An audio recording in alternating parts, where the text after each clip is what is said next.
नमस्कार दोस्तों आज मैं आपको एक ऐसी कहानी बताने वाला हूँ जिसको आपने कभी सोचा तक नहीं होगा।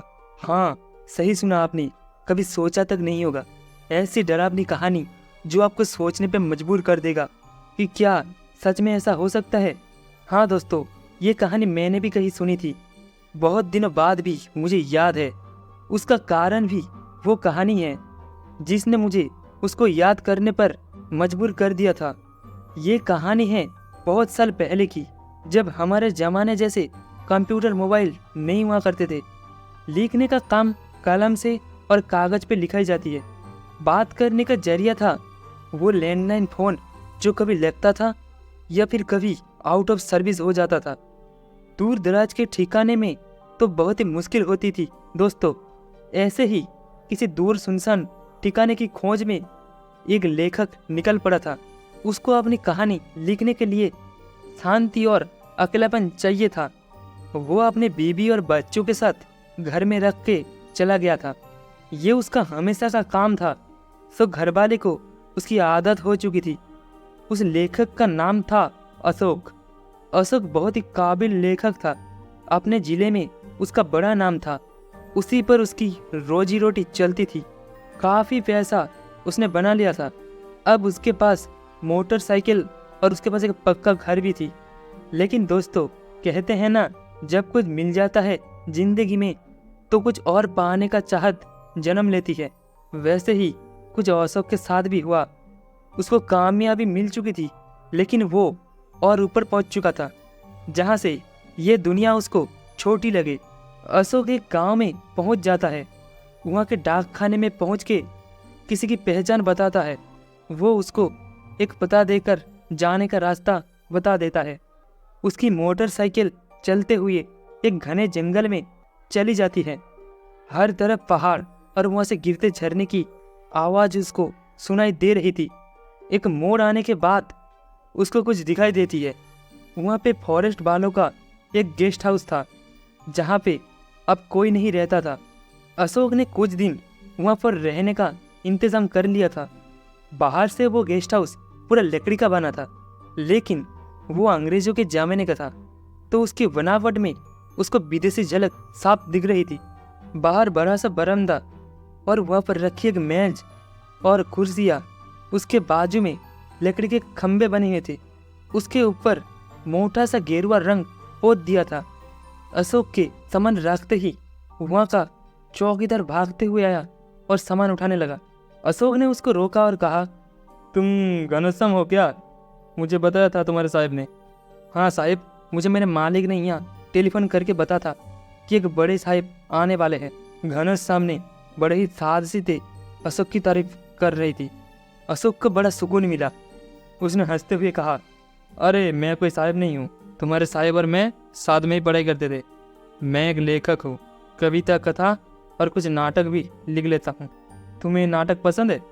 अशोक ने उसकी पसंद पूछ ली।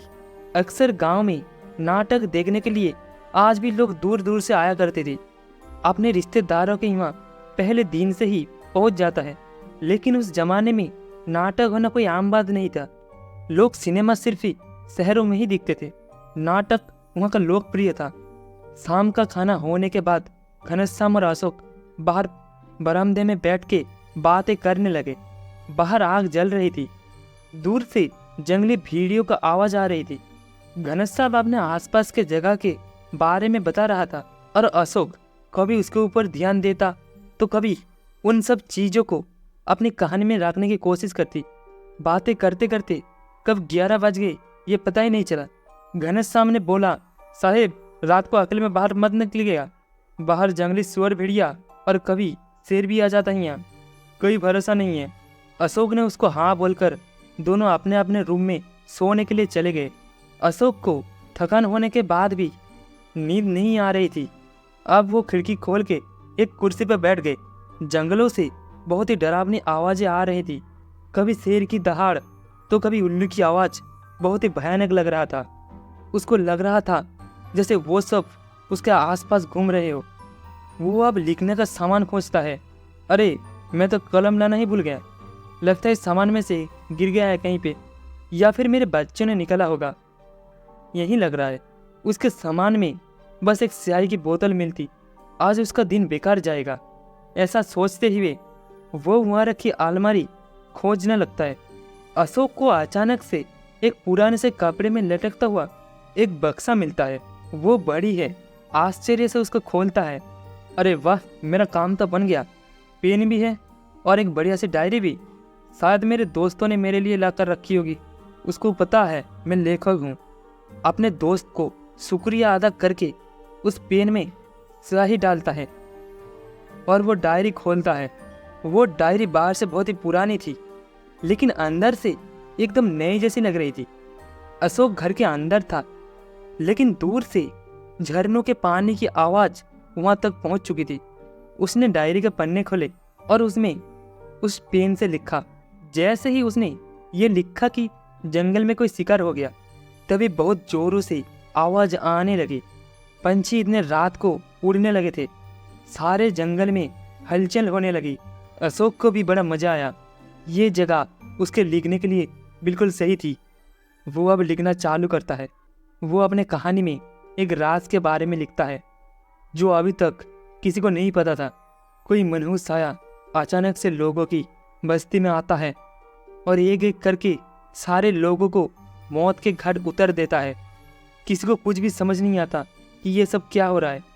लोग भगवान को याद करके सोते और सुबह वही बाहर मौत के हवाले में चले जाते हैं। हर जगह पर मौत ही मौत। वो अपने कहानी में ये लिखता है कि अब वो कहानी ख़त्म करने वाला है। अशोक को कहानी में मज़ा नहीं आता तो वो उसको बढ़ाने में लग जाता है। वो कहानी में थोड़ा घुमाव लाने की कोशिश में अपने कहानी में एक आत्मा के बारे में लिखता है। अशोक कहानी का आखिरी हिस्सा अगले दिन लिखता। ऐसे सोचकर सोने की कोशिश करने लगा, तभी अचानक से उसको लगता है कि उसके पीछे की खिड़की से कोई अंदर झांक रहा है। खिड़की तेज आवाज़ से एक दूसरे पर लग के आवाज़ कर रही थी। कुछ देर के लिए अशोक एक जगह पर सुन्न होकर खिड़की की तरफ देखता है। एक पल के लिए वो सोचने लग जाता है। वो दरवाज़ा खोल के घनश्याम का दरवाज़ा देखता है। उसका दरवाज़ा बंद था। अशोक ने वहाँ खिड़की में किसी को तो देखा था, लेकिन अपना बहन मानकर सो जाता है। अगले दिन सुबह वो घनश्याम के साथ जंगल और खेत देखने के लिए निकल जाता है। दोपहर खेतों में ही खाना खाकर एकदम शाम को वो गेस्ट हाउस वापस आता है। शाम का खाना खाकर वो दोनों सोने के लिए चले जाते हैं। आज उसको कल की कहानी का किस्सा ख़त्म करना था। वो डायरी खोलता है। रात काफ़ी हो चुकी थी, लेकिन उसको तो काम करना था। लेकिन आज जैसे ही उसने कलम उठाई, खिड़की जोर से खुल गई। अब अशोक डर गया। उसने जोर से आवाज़ लगाई, घनश्याम। घनश्याम दौड़ के आ गया। अशोक ने दरवाज़ा खोला। अभी मैं यहाँ बैठा था तो मैंने किसी को खिड़की से झांकते हुए देखा, जैसे कोई आदमी हो। अशोक थोड़ा सहम कर बोल रहा था, साहिब आपको शायद वहम हुआ होगा, यहाँ तो कोई नहीं है और मैंने बाहर से दरवाजे पर ताला लगाया है। कोई कैसे अंदर आ सकता है? घनश्याम इधर उधर घूम के देख रहा था। उसको ऐसा करते देख अशोक को भी लगा कि शायद उसका वहम था। घनश्याम के जाने के बाद वो लिखने बैठ जाता है, लेकिन वो खिड़की बंद करके अशोक लिखने में मगन हो जाता है, इसलिए उसका ध्यान खिड़की पे नहीं होता। वहाँ पर एक बहुत ही खूबसूरत सा साया या कोई बुरा आत्मा खिड़की के बाहर से उसको देख रही थी। दोस्तों, ये और कोई नहीं है, ये वही आत्मा होती है जो अब कहानी से बाहर आ चुकी है। अब लग रहा था जैसे वो आत्मा ही अशोक से सब कुछ लिखवा रहा है, लेकिन इसको किसी को कोई खबर नहीं थी। अशोक भी इस बात से अभी बेखबर था कि उसकी लिखी गई कहानी में क्या होने वाला था। अब वो कहानी में लेखक की मौत के दोस्त के बारे में लिखता है। सुबह उठते ही उसको एक फ़ोन आता है। जो अशोक का जो दोस्त था, जो इस गेस्ट हाउस का मालिक था, उसकी कल अचानक से मौत हो गई थी। पता चलते ही वो पास के गांव में जाते हैं। वो अशोक का दोस्त का गांव था। उसके आखिरी क्रियाक्रम के लिए वही लेके आने वाला था। मौत मानो एक बंद लिफाफे में थी। किसी को कोई खबर नहीं थी। पुलिस भी हैरान और परेशान थे। अशोक को बहुत ही बुरा लगा। अब उसको गेस्ट हाउस में रुकने का मन नहीं था, लेकिन अब उसका काम होने को था वो कहानी को ख़त्म करना चाहता है। आज वो फिर से उस पेन से लिखता है कि उसकी गेस्ट हाउस का नौकर जो उसको कहानी में था, उसको जंगल में कोई जंगली जानवर मार डालता है। दूसरे ही दिन सुबह घनश्याम का कोई आता पता नहीं था। दोपहर तक राह देख के उसके बाद अशोक अपने साथ बाजू के लोगों को लेकर खोजने निकल जाता है। शाम को एक चरवाहा वहाँ आता है। बाबूजी बाबूजी जल्दी चलो। अशोक उसके साथ जाता है। एक पेड़ के नीचे घनश्याम की लाश मिलती है, बहुत ही बुरी हालत में। जानवर ने उसको पूरी तरह से फाड़ देता था, देखने लायक नहीं था। पुलिस ने उस लाश को पोस्टमार्टम के लिए भेज दिया। अब अशोक को कुछ अजीब और भयानक होने वाला है ऐसा लग रहा था। अशोक भी बहुत थक चुका था। गेस्ट हाउस आकर वो अपनी कहानी ख़त्म करना चाहता था। इतना सब होने के बाद अब उसका मन नहीं लग रहा था। आते ही उसने डायरी निकाली और वो पेन से उसने लिखा कि अब वो कहानी वाले आत्मा लेखक के परिवार को भी ख़त्म करती है, लेकिन किसी को कुछ भी पता नहीं चल पाता। ये सब लिखने के बाद वो पानी पीने बरामदा में जाता है। वापस आता है तो अंदर आके उसने जब मंजर देखा, उसे देखकर उसके पैरों तरीके ज़मीन खिसक जाती है। उसकी डायरी के पास एक बहुत ही डरावनी आत्मा खड़ी होती है और वो अशोक की तरफ देख रही थी। अशोक चिल्ला उठा। बाजू के घर वाले भी आए, उन्होंने भी उस आत्मा को देखा। कुछ देर तक वहीं पर रुका और वो अचानक से गायब हो गई। अशोक ने अपनी कहानी वाली डायरी उठाई और उसको गौर से देखने लगा। उस पेन से लिखी गई हर चीज़ मानो उसके सामने जिसे जन्म ले रही थी। उसको यकीन नहीं हुआ, लेकिन उसने उस कहानी में जो लिखा था वो सच हो चुका था। दोस्त और नौकर की मौत। अब अशोक ने लेखक के परिवार की मौत के बारे में लिखा था। लिखा हुआ तो मिटा नहीं सकता, इसलिए अपनी गाड़ी लेकर बहुत तेज अपने घर पहुंच जाता है। कहीं ना कहीं उसको ये एहसास हो गया था कि उस डायरी या पेन की वजह से ये सब मौत हो रही थी। अब वो जो भी लिखता है वो असलियत में हो रहा था, लेकिन देर हो चुकी थी।